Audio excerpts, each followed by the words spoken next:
ഈ പാനൂരിൽ പൊട്ടിയ ബോംബിൻ്റെ അലയൊലികൾ ഇപ്പോഴും തീർന്നിട്ടില്ല. CPM പറയുന്നു CPMൻ്റെ ആളുകളല്ല എന്ന് പറയുന്നു. ഇപ്പോൾ തന്നെ ഒരു ബോംബുണ്ടായി, തന്നെ അങ്ങ് പൊട്ടി, ഒരാൾ മരിച്ചു. അതാണോ ഇപ്പോൾ കഥ അവസാനം അങ്ങനെയായി മാറുന്നത്? ഞാനതിനെ വേറൊരു ആംഗിളിൽ നോക്കാൻ ശ്രമിക്കുകയാണ്. കേരളത്തിലേക്ക് കാര്യമായി നിർമ്മാണ പ്രവർത്തനങ്ങളൊന്നും നടക്കുന്നില്ല, വലിയ വ്യവസായ സംരംഭങ്ങളില്ല. നമുക്ക് ഉള്ള തുടങ്ങിയ വ്യവസായങ്ങളൊന്നും ഒന്നും ഉൽപ്പാദിപ്പിക്കാത്ത നാടാണ് കേരളം. അപ്പോൾ കേരളത്തിൻ്റെ എക്കോണമി തന്നെ പരിതാപകരമാണ്. അതെ, ലോട്ടറിയും കള്ളും കൂടി ഇല്ലെങ്കിൽ നമ്മൾ തെണ്ടിപ്പോവും. അപ്പോൾ P. രാജീവിൻ്റെ വ്യവസായ വകുപ്പിൽ നിന്ന് എന്തെങ്കിലുമൊക്കെ നിർമ്മിക്കണ്ടേ? അതിന് പാനൂരിൽ കമ്മ്യൂണിസ്റ്റ് അനുഭാവികളായ ചെറുപ്പക്കാർക്ക് ഒരു സ്റ്റാർട്ടപ്പ് അദ്ദേഹം സ്ഥാപിച്ചു കൊടുത്തതായിരിക്കാം. നല്ലതായിരിക്കും സാറേ. വേറെ കാര്യമുണ്ട്, വേണമെങ്കിൽ അതിനകത്ത് മുദ്ര ലോണും കൂടെ പ്രധാനമന്ത്രി കൊടുത്താൽ നമ്മുടെ ഇന്ത്യൻ ഓർഡിനൻസ് സൈന്യത്തിന് വേണ്ടിയിട്ട് കുടിൽ വ്യവസായമായിട്ട് ബോംബ് നിർമ്മാണം നമ്മുടെ ഓർഡിനൻസ് ഫാക്ടറികൾക്ക് പകരമായി ഇത് ഏറ്റെടുക്കുകയും ചെയ്യാം. വേണമെങ്കിൽ അവരെ കൊണ്ട് ഭാവിയിൽ ആറ്റം ബോംബ് വരെ ഉണ്ടാക്കാം. പക്ഷേ നമ്മൾ ആലോചിക്കേണ്ട, ഇത് നമ്മൾ തമാശയായിട്ട് പറയുന്നുണ്ടെങ്കിലും ആലോചിക്കേണ്ട ഒരു വിഷയം, ആർക്ക് വേണ്ടിയാണ് ഈ ബോംബ് നിർമ്മിച്ചത്? അതെ അതെ, മെറ്റൽ ബോംബാണ്, സ്റ്റീൽ ബോംബ്. അത് ആർക്കെതിരെ പ്രയോഗിക്കാനാണ്? അപ്പോൾ ഇത് ആര് നിർമ്മിച്ചു, അത് ഞങ്ങളുടെ ആളാണോ നിങ്ങളുടെ ആളാണോ എന്ന തർക്കമാണല്ലോ ഇപ്പോൾ നടക്കുന്നത്. ഇത് എന്ത് ലക്ഷ്യത്തിലാണ് ഈ തെരഞ്ഞെടുപ്പ് കാലത്ത് ഇങ്ങനെ ബോംബ്? അതെ അതെ, വളരെ പ്രധാനപ്പെട്ട ചോദ്യമാണ്, ആർക്കെതിരെ പ്രയോഗിക്കാനാണ്? അതെ, അപ്പോൾ തെരഞ്ഞെടുപ്പിലെ അക്രമം മുന്നിൽ കണ്ടുകൊണ്ടോ ഇല്ലേ അക്രമം സൃഷ്ടിക്കണമെന്ന് ആലോചിച്ചോ ഒരു ബോംബ് നിർമ്മാണം, ഒരു വീടിൻ്റെ ടെറസിൽ ബോംബ് നിർമ്മിക്കുകയാണ്. അല്ല, വീടിന് പ്രത്യേകത ഉണ്ട് സാർ. ഒരു പാവപ്പെട്ട സ്ത്രീക്ക് വീടില്ലാത്തതുകൊണ്ട് ലൈഫ് പദ്ധതി പ്രകാരം അവർക്ക് അനുവദിച്ചു കൊടുത്ത വീടിൻ്റെ മുകളിൽ താമസം തുടങ്ങിയിട്ടില്ല, പണി നടന്നുകൊണ്ടിരിക്കുന്നേ ഉള്ളൂ. അപ്പോൾ അവിടെ ഇങ്ങനെ ബോംബ് നിർമ്മിച്ചു, യാദൃശ്ചികമായത് പൊട്ടി, നിർമ്മാണത്തിൽ ഏർപ്പെട്ടിരുന്ന ഒരാൾ മരിച്ചു, വേറെ ചിലർക്ക് പരിക്ക് പറ്റി. അപ്പോൾ ഇതിലിപ്പോൾ അറസ്റ്റ് ചെയ്തിരിക്കുന്ന 6 പേരുണ്ട്. അറസ്റ്റ് ചെയ്യപ്പെട്ട 6 പേരും 6 പേരും ആരാണെന്നുള്ളത് എല്ലാവർക്കും വ്യക്തമാണ്. അവരുടെ രാഷ്ട്രീയ ബന്ധം, പിന്നെ ഏതെങ്കിലും പാർട്ടി ഇത് ഞങ്ങളുടെ ആളല്ല എന്ന് പറയുന്നത് അവർക്കുള്ള ആശ്വാസത്തിനോ ഇല്ലേ ജനങ്ങളുടെ പ്രാദേശിക നേതാക്കൾ CPMൻ്റെ അവരുടെ ഫ്യൂണറലടക്കമുള്ള മരിച്ചയാളിൻ്റെ വീട്ടിൽ അത് മാനുഷികമാണെന്നാണ് അവരുടെ. അവിടെ എനിക്കൊരാൾ അയച്ചു തന്നു, അവിടെ ഒട്ടിച്ചിരിക്കുന്ന പോസ്റ്റർ ഇവരുടെ കുടുംബത്തെ സഹായിക്കണമെന്നുള്ള പോസ്റ്ററുകൾ ഇറങ്ങിയിട്ടുണ്ട്. പിന്നെ ഈ പാനൂർ എന്ന് പറയുന്നത് ബോംബ് നിർമ്മാണ കലയിൽ വളരെ പ്രസിദ്ധമായൊരു പ്രദേശമാണ്. അപ്പോൾ അവിടെ നേരത്തെ തന്നെ രാഷ്ട്രീയ സംഘടനകൾ നടക്കാറുണ്ട്. പണ്ട് ഒരു ബാലിക ബോംബ് പൊട്ടി കാലറ്റുപോയ ആ കുട്ടി പിന്നീട് ഡോക്ടറായി. അപ്പോൾ അതിനു മുമ്പും അതിനുശേഷവും രാഷ്ട്രീയ പ്രതിയോഗികളെ ഒതുക്കാൻ വേണ്ടി പരസ്പരം ബോംബ് നിർമ്മിച്ച് പ്രയോഗിക്കുന്ന ഒരു പ്രദേശമാണ്. പക്ഷെ അതിന് ഈ അടുത്ത കാലത്ത് കുറച്ച് ശമനം വന്നു തുടങ്ങിയ കുറേ ജനങ്ങൾ ഇതുപോലെ അക്രമ വിധ്വംസക രാഷ്ട്രീയത്തിനോടൊപ്പമല്ല, സമാധാനകാംക്ഷികളും സ്വൈര ജീവിതം ആഗ്രഹിക്കുന്നവരുമാണ് പൊതുവിൽ ജനങ്ങൾ എന്ന് മനസ്സിലാക്കി ഈ അക്രമ രാഷ്ട്രീയ പ്രവണത പുലർത്തുന്ന പാർട്ടികളൊന്നും മാറി വന്നതാണ്. പക്ഷേ വീണ്ടും ഈ തെരഞ്ഞെടുപ്പ് കാലത്ത് ഇതുപോലെ ബോംബ് നിർമ്മിച്ചത് ആർക്ക് വേണ്ടിയാണ്? അതെ, ഇപ്പോൾ CPMൻ്റെ ഇതിനകത്തെ വേറൊരു വശവും കൂടി ഉണ്ട്. സുനിൽ ശ്രദ്ധിക്കുന്നുണ്ടോ എന്ന് അറിഞ്ഞുകൂടാ.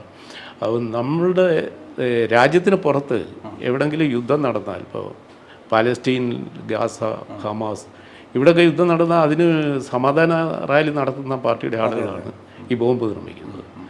അപ്പം നമ്മുടെ നാട്ടിൽ നമ്മുടെ സഹോദരനെ കൊല്ലാൻ അല്ലേ രാഷ്ട്രീയമായി നമ്മളോടൊപ്പം നിൽക്കാത്തവനെ വകവരുത്താൻ ബോംബ് നിർമ്മിക്കുകയും കത്തി തേച്ച് മിനുക്കുകയും ചെയ്യുന്ന. അല്ല, അത് വേറൊരു SFIയുടെ മുദ്രാവാക്യം കേട്ടില്ലേ, സ്വാതന്ത്ര്യം, ജനാധിപത്യം, സോഷ്യലിസം.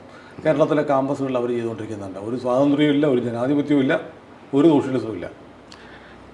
അതൊക്കെ പറയാനുള്ള കാര്യങ്ങൾ മാത്രമാണ്. അതെ അതെ, പ്രയോഗം വേറൊന്നാണ്.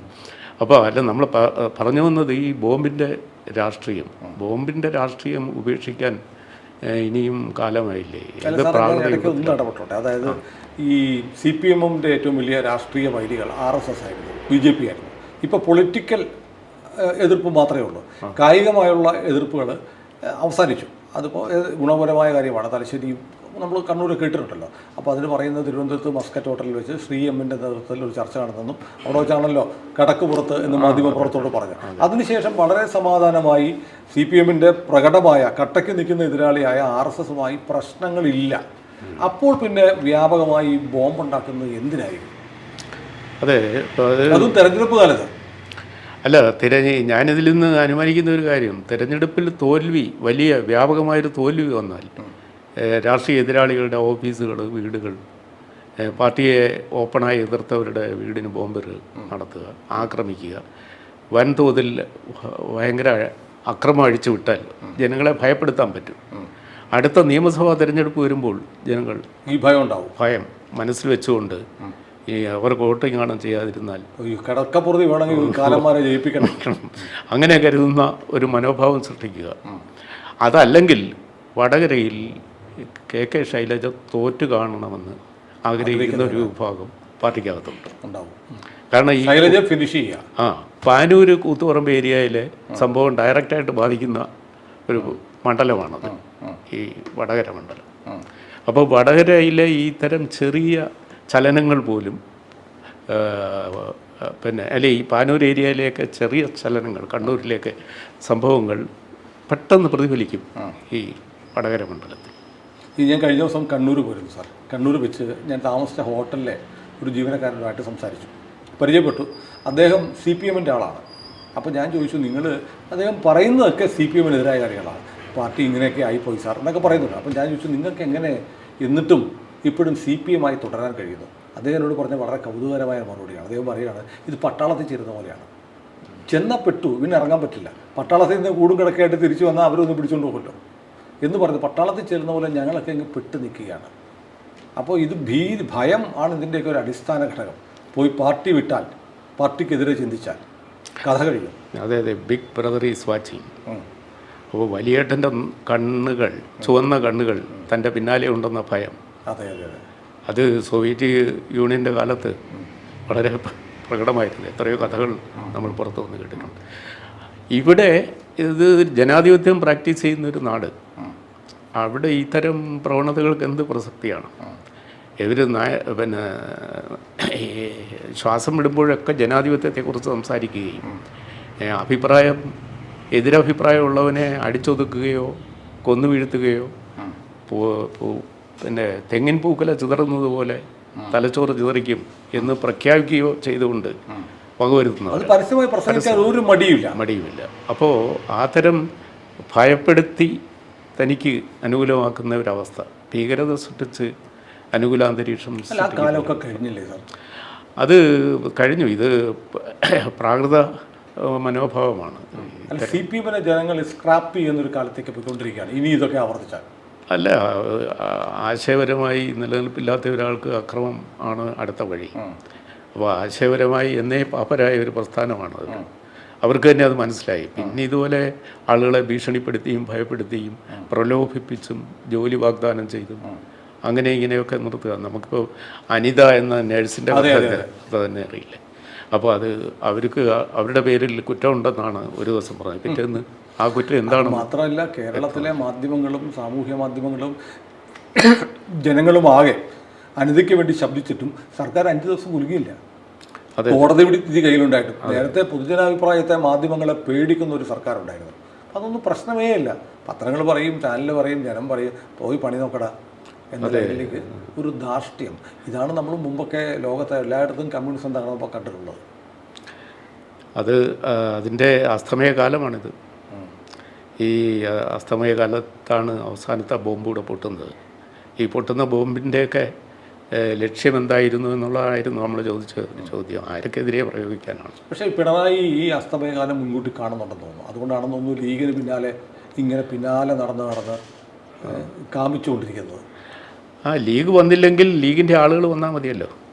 അതിനുള്ള സ്ട്രാറ്റജി ഒരു പാർട്ടി തലത്തിൽ തന്നെ എത്ര കാലമായി. പിണറായിസം എന്ന് കമ്മ്യൂണിസ്റ്റുകാർ ഇപ്പോൾ പറയുന്ന ഒരു കാര്യം തന്നെ അതാണ്.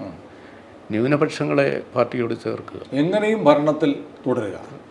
അതുകൊണ്ട് ബൈ ഹൂക്ക് ഓർ ക്രൂക്ക്, അത് സോഷ്യൽ എഞ്ചിനീയറിംഗ് എന്നാണ് അതിനെ ഇവിടുത്തെ നിരീക്ഷകർ വിശേഷിപ്പിക്കുന്നത്. അതെ, സോഷ്യൽ എഞ്ചിനീയറിംഗ് വഴി അത് വീണ്ടും അധികാരത്തിൽ വന്നു. ഇത് വർഗീയതയാണെന്ന് പറയാനുള്ള മടിയാണ്. അറിയാം, വേറെ വാക്ക് കണ്ടുപിടിക്കാൻ. അപ്പോൾ ഇത് ഈ കുന്നായ്മയെ പട്ടുപിടിപ്പിക്കുന്ന ഏർപ്പാടാണ് നമ്മുടെ മാധ്യമങ്ങളൊക്കെ ചെയ്തുകൊണ്ടിരിക്കുന്നത്. അപ്പോൾ ഈ വിഷയത്തിൽ, പാനൂരിലെ ബോംബിൻ്റെ വിഷയത്തിൽ സത്യത്തിൽ പൊതുസമൂഹം ഉണർന്ന് ചിന്തിക്കേണ്ട ഒരു സമയമാണ്. ഇത് നിർത്തൂ, ഇത് പ്രാകൃതമാണ്. ആര് പറയും സാർ? ഇവിടെ സാംസ്കാരിക പ്രവർത്തകരുണ്ട്, ഏത് കാര്യത്തിലും കുറച്ചിട്ടില്ല. അവരാരും മിണ്ടുന്നില്ല. ഞാൻ മറ്റേ അവർക്ക് പ്രിയപ്പെട്ട ബോംബാണത്. അവർ ബോംബിൻ്റെ പ്രണേതാക്കളാണ്. അതെ അതെ, അത് ഒരു പക്ഷേ തിരിച്ച് ഒരു BJP-കാരൻ്റെ വീട്ടിലാണെങ്കിൽ തിരിച്ചിത് UP-യിലെ ഏതെങ്കിലും ആഗ്ര തെരുവിൽ ഒരു എലി ചത്ത് കിടന്നാൽ പ്രതികരിക്കുന്ന ഇവിടുത്തെ സാംസ്കാരിക നായകന്മാർ. പാനൂരിലെ ബോംബ്, മറ്റേ വെറ്റനറി സിദ്ധാർത്ഥന്റെ കെട്ടിത്തൂക്കിയ ഈ തരം സംഭവങ്ങൾ പറഞ്ഞു കേരളത്തിലെ സാംസ്കാരിക പ്രവർത്തകരുടെ വരി ഉടച്ചു. ഇത് എത്രയോ കാലം മുമ്പ് എന്ന് ഈ രണ്ട് സംഭവങ്ങളല്ലല്ലോ. അപ്പോൾ ഈ പാർഷ്യലായ പ്രതികരണങ്ങൾ, അനുകൂലമായ സാഹചര്യം നോക്കി തന്ത്രപൂർവ്വം സംസാരിക്കുന്നത്, ഇതൊക്കെ നമ്മുടെ സാംസ്കാരിക ലോകത്തിൻ്റെ കാപട്യം. ഈ സാംസ്കാരിക നായകരെയാണ് മടൽ വെട്ടി അടിക്കേണ്ടത്. അവരെ നമ്മളൊരു ചർച്ചയിൽ മുമ്പ് പറഞ്ഞതുപോലെ അവരെയൊക്കെ ജനം ഇഗ്നോർ ചെയ്യേണ്ട സമയം കഴിഞ്ഞു. ആരും പരിഗണിക്കുന്നു സാർ? ഇവരുടെ വാക്കുകളൊന്നും അത്ര അല്ല. അങ്ങനെ ജനങ്ങൾക്കിടയിൽ സ്വാധീനം ചെലുത്താൻ കഴിയുന്ന ഒരു കവിയോ ഒരു കഥാകൃത്തോ നമ്മുടെ മലയാളത്തിൽ, നമ്മുടെ പൊതുമാധ്യമങ്ങൾക്കൊന്നും ഇതുവരെ മനസ്സിലായിട്ടില്ലല്ലോ. പ്രതികരണം തേടുന്ന മാധ്യമങ്ങളുണ്ടല്ലോ. ആ മാധ്യമങ്ങളിൽ ഇരിക്കുന്നവരും ഏത് വിഷയത്തിന് പ്രതികരണം തേടണമെന്ന് അവർ തീരുമാനിക്കും. അതിന് പറ്റിയ ആളെ കണ്ടെത്തും. ഈ പാനൂർ ബോംബിനെ കുറിച്ച് പ്രതികരിക്കുന്ന ആരാണ്? ആരുമില്ല. പ്രതികരണം ചോദിക്കുന്നുമില്ല, മാധ്യമങ്ങളോട്ട് പോകുന്നുമില്ല. അല്ല, മാധ്യമങ്ങൾക്കറിയാം ഈ മൊണ്ണകളോടൊന്നും ചോദിച്ചിട്ട് ഒരു കാര്യമില്ല എന്നതുകൊണ്ടാവാം. അതുകൊണ്ടാണോ? ഇതൊക്കെ അപലപിക്കേണ്ട കാര്യങ്ങളല്ലേ? ആരും ഒന്നും അപലപിക്കാത്തതെന്താ? അല്ല, ഞങ്ങളുടെ പാർട്ടി ബോംബുണ്ടാക്കി ഞങ്ങളുടെ ആൾ ചത്താൽ നിങ്ങൾക്കെന്താ, കോൺഗ്രസ് അല്ലെങ്കിൽ BJP എന്നായിരിക്കും. അത് ശരി. പക്ഷേ ഇത് ഞങ്ങളുടെ ആൾ മരിക്കാനായിട്ടല്ലല്ലോ ബോംബ് ഉണ്ടാക്കിയത്. വേറെ ഒരു ലക്ഷ്യം. അയാളെ രക്തസാക്ഷിയായിട്ട് പ്രഖ്യാപിക്കും. മുമ്പൊരിക്കൽ ഇന്ന് സതീശൻ പത്രസമ്മേളനത്തിൽ പറയുന്നുണ്ടായിരുന്നു. ഇതിനകത്തെ ഒരു അപകടകരമായ ഒരു വസ്തുത, കേരളത്തിലെ ആഭ്യന്തരമന്ത്രിക്ക് ഈ ബോംബ് നിർമ്മാണത്തിൻ്റെ രഹസ്യങ്ങൾ റിപ്പോർട്ട് ചെയ്ത് കിട്ടാതിരിക്കില്ല. അദ്ദേഹം അറിഞ്ഞില്ല എന്നാണ്. ഇന്റലിജൻസ് റിപ്പോർട്ടൊന്നും ഞാൻ കണ്ടിട്ടില്ല എന്നാണ്. കണ്ടിട്ടില്ല എന്നുള്ളത് ശരിയായിരിക്കും. ഓരോ ദിവസവും ഓരോ പ്രദേശത്ത് നടക്കുന്ന സംഭവങ്ങൾ IB റിപ്പോർട്ട് ചെയ്യുമെന്ന് പത്രക്കാരായ നമുക്കറിയില്ല. നമ്മൾ കണ്ടിട്ടുള്ളതല്ലേ. എല്ലാ ദിവസവും ഈ റിപ്പോർട്ടുകൾ പോലീസ് മന്ത്രിയുടെ ഓഫീസിലെത്തും. അദ്ദേഹം അത് പരിശോധിച്ച് വായിച്ചിട്ടാണ് ഉറങ്ങാൻ പോകുന്നത്. അല്ല, അദ്ദേഹം ഈ വഴി നിൽക്കുന്ന ആളുകളെ അടിച്ചൊതുക്കി ചെടിച്ചട്ടി കൊണ്ട് അടിച്ച് വീഴ്ത്തിയാൽ അത് രക്ഷാപ്രവർത്തനമാണ്, അത് തുടരണം എന്ന് പറയുന്ന ആളാണല്ലോ. അങ്ങനെയാണോ ഇതും സംഭവിച്ചത്? അപ്പോൾ ഗവൺമെൻറ്റിൻ്റെ ഒരു മൗനാനുവാദത്തോടെ അല്ലെ സമ്മതത്തോടെയാണ് ബോംബ് നിർമ്മാണം നടന്നത്. ആ ബോംബ് നിർമ്മാണം നമ്മൾ പറഞ്ഞതുപോലെ ഇത് ശൈലജയുടെ തോൽവി ലക്ഷ്യം വെച്ചുകൊണ്ട് നടത്തിയ ഒരു നിർമ്മാണമാണോ, അതോ ഇത് രാഷ്ട്രീയ എതിരാളികൾ ഇലക്ഷന് ശേഷം പ്രയോഗിക്കാനായിട്ട് വെച്ചിരുന്നതാണോ? രാഷ്ട്രീയ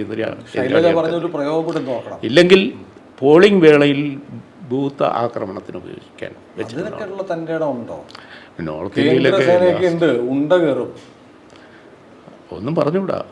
പണ്ടത്തെ പോലെ തോക്കിൻ്റെ കുഴലിൽ നിന്ന് മുതിരയാണ് വരുന്നതെന്ന് പറഞ്ഞാലൊന്നും ജനം പാർട്ടിക്കാർക്ക് ഇപ്പോൾ കാര്യം അറിയാം. അത് പുന്നപ്രവയിലാറിലേ നടക്കുള്ളൂ. ഏതായാലും നമുക്ക് ഇത്തരം വിഷയങ്ങൾ അങ്ങ് അവഗണിച്ച് കളയാവുന്ന ഒരു അവസ്ഥയല്ല. എന്തായാലും ശൈലജ ആത്മാർത്ഥമായാണോ അല്ലാതെയോ പറഞ്ഞൊരു പ്രയോഗമുണ്ട്. ഈ ബോംബുകൾ ഉണ്ടാക്കുന്നവർ വഴിപിഴച്ചവരാണത്. വഴിപിഴച്ചവരുടെ പാർട്ടിയുടെ സമന്വിത നേതാവാണ് ശൈലജ എന്ന് തിരിച്ചറിയണം. അതിലൊരാൾ അവരോടൊപ്പം നിൽക്കുന്ന ഒരു ചിത്രം സോഷ്യൽ മീഡിയയിൽ P. ജയരാജൻ്റെ കൂടെ നിൽക്കുന്ന ചിത്രം അതും പ്രചരിക്കുന്നുണ്ടായിരുന്നു. സ്വാഭാവികമാണ് എന്ന് പറയുന്നു. ആരുടെ കൂടെ നിൽക്കാം. ഉമ്മൻചാണ്ടിക്ക് ആ നീതി ഉണ്ടായിരുന്നില്ല. അതെ അതെ, ഒരു സ്ത്രീ വന്ന് ബാക്കിൽ കൂടെ നിന്ന് നോക്കിയപ്പോൾ ആ ചിത്രം എടുത്ത് വലിയ ഉമ്മൻചാണ്ടിക്ക് കിട്ടാത്ത നീതി ജയരാജന് കൊടുക്കാം നമുക്ക്. കാരണം ഈ പാർട്ടി വേറൊരു പാർട്ടിയാണ്. നിങ്ങൾക്ക് ഈ പാർട്ടിയെ കുറിച്ച് ചുക്കും അറിയില്ല.